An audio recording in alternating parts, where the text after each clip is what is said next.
بسم اللہ الرحمن الرحیم۔ السلام علیکم ورحمۃ اللہ وبرکاتہ۔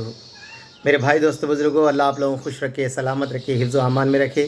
اللہم صلی علی محمد وعلی آل محمد کما صلیت علی ابراہیم وعلی آل ابراہیم انک حمید مجید۔ اللہم بارک علی محمد وعلی آل محمد کما بارکت علی ابراہیم وعلی آل ابراہیم انک حمید مجید۔ میرے دوستو بزرگوں، میں نے جو کل بات کیا تھا ابراہیم خلیل اللہ، میرے دوستوں میرے بزرگوں، حضرت ابراہیم خلیل اللہ کی زندگی کو اللہ تبارک تعالیٰ نے ہمارے نبی علیہ السلام کی تقریباً آپ نے زندگی کے اندر وہ چیزیں عطا فرمائی جو ابراہیم علیہ السلام کے مذہب کے اندر فرمایا، ان کے دین کے اندر جو تھے۔ تو میرے دوستو بزرگوں، حضرت ابراہیم خلیل اللہ کو فرمایا ان کی زندگی پوری اللہ تبارک تعالیٰ نے امتحان سے لیا، امتحان سے۔ میرے دوستو، ان کے باپ کا نام تھا آزر۔ فرمایا وہ ایسے انسان تھے دوستو، ہر ایک کی خیر خواہی کرتے تھے، ہر ایک کی مدد کرتے تھے، ہر ایک کی خدمت کرتے تھے، ہر ایک کو جو ضرورت ہوتی تھی اس کو پورا کرتے تھے۔ اور میرے دوستو میرے بزرگوں، فرمایا ان کا ایک کام یہ تھا کہ اپنے ہاتھوں سے میرے دوستو بزرگوں بتیں بناتے تھے اور اسے بیچا کرتے تھے، بت بناتے تھے، بیچا کرتے تھے۔ اور میرے دوستو بزرگوں، فرمایا وہ دور کے اندر جو بتوں کی عبادت کیا کرتے تھے، حضرت ابراہیم علیہ السلام جس گھر کے اندر آنکھ کھولے میرے دوستو، وہ گھر پورا میرے دوستو بتوں سے بھرا ہوا تھا۔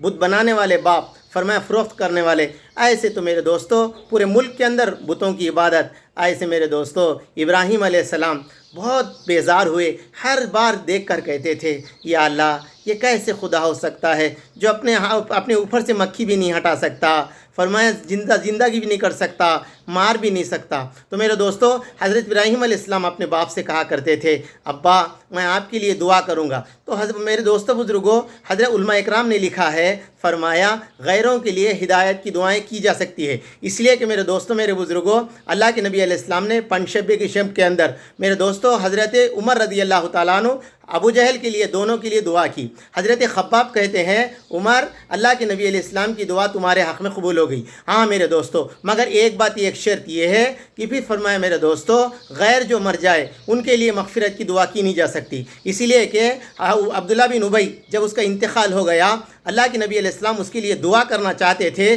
تو حضرت عمر فاروق رضی اللہ تعالیٰ عنہ اللہ کے نبی کے کھاندے کے اوپر ہاتھ رکھ کر کہا یا رسول اللہ آپ اس کے لیے دعا کرتے ہیں؟ تو اللہ کے نبی علیہ السلام نے ارشاد فرمایا اگر اس کو معاف کرنا چاہتا ہے 70 مرتبہ چاہتا تو میں 70 مرتبہ بھی کرتا، اور 71 مرتبہ چاہتا تو بھی میں دعا کرتا۔ تو میرے دوستوں میرے بزرگوں، حضرت ابراہیم علیہ السلام اپنے باپ کے لیے ہمیشہ دعا کرتے تھے، اس لیے میرے دوستوں ان کی دعاؤں میں ایک دعا یہ ہے کہ اللہ میرے ماں باپ کو بھی ہدایت عطا فرما اور جتنے مسلمان ہیں ان سب کی مغفرت فرما۔ تو میرے دوستوں حضرت ابراہیم علیہ السلام ہر ایک کو سمجھا رہے، ہر ایک کو بول رہے، ہر ایک کو جو ہے نا اللہ کی ایک وحدانیت کی بات سمجھا رہے۔ تو فرمایا جو ایک مرتبہ ایسا ہوا، میلے کا دن تھا، سارے لوگ نکل گئے، لوگ کہنے لگے ابراہیم تم بھی ہمارے ساتھ آ جاؤ۔ فرمایا انہوں نے اس وقت میری جان ٹھیک نہیں ہے، صحت ٹھیک نہیں ہے، آپ لوگ چلے جاؤ۔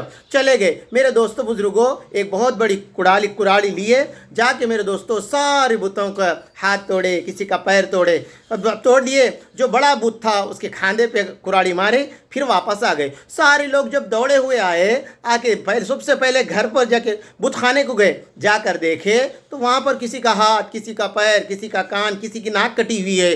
اب سارے لوگ بیٹھ کے کہنے لگے یہ کس نے کیا ہے؟ اب لوگوں کو تو یہ معلوم تھا کہ ابراہیم ہمارے بتوں کو برا بھلا بولتے ہیں۔ فرمایا ان کو سامنے بلایا گیا۔ تو میرے دوستو یہ ہوتے ہوتے یہ بات فرمایا کہاں پہنچی؟ نمرود کے پاس پہنچی۔ نمرود اس وقت میرے دوستو وہ ملک کا بادشاہ تھا، اور اس کا انجام کیا ہوا انشاءاللہ میں آگے بتاؤں گا۔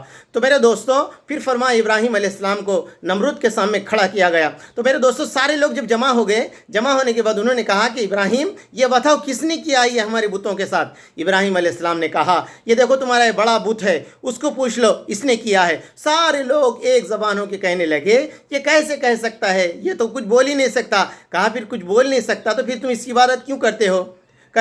پھر اس کے سامنے تم اپنے منتیں کیوں کرتے ہو؟ اس کے سامنے کیوں اپنی حاجتیں رکھتے ہو؟ کیا تمہیں جب یہ کچھ نہیں کر سکتا؟ تو میرے دوستو میرے بزرگوں، ایسے ہی ہوتے ہوتے یہ بات جب نمرود تک پہنچی، نمرود نے حضرت ابراہیم علیہ السلام کو سامنے کھڑ کر کہا بتاؤ تمہارا رب کون ہے؟ حضرت ابراہیم علیہ السلام اور نمرود کا جو مقابلہ ہوا میرے دوستو یہاں سے شروع ہوا۔ اس وقت حضرت ابراہیم علیہ السلام نے کہا میرا رب وہ ہے زمین اور آسمان کا مالک ہے، اور اس کے بعد میں فرمایا اور میرے رب رب کے پاس یہ خاصیت یہ ہے وہ زندہ کرتا ہے اور مارتا بھی ہے۔ نمرود نے کہا کہ ویری سمپل، یہ کوئی بڑی بات نہیں ہے، میں بھی سزا دیتا ہوں، میں بھی معاف کر دیتا ہوں۔ 2 آدمیوں کو لایا گیا، جس کو معاف کرنا تھا اس کی گردن اڑا دی گئی، جس کو سزا دینا تھا اس کو معاف کر دیا۔ تو میرے دوستوں، میرے بزرگوں، حضرت ابراہیم علیہ السلام نے وہاں پر جو بات رکھی ہے، یہ بات رکھی، میرا اللہ یہ ہے، مشرق سے نکالتا ہے، مغرب میں ڈبوتا ہے سورج کو، تو کر کے دکھا۔ میرے دوستوں وہ تھکا پھکا ہو گیا۔ اس لیے میرے دوستوں، ابراہیم علیہ السلام کو پوری زندگی فرمایا، اللہ تبارک تعالیٰ نے امتحان میں لیا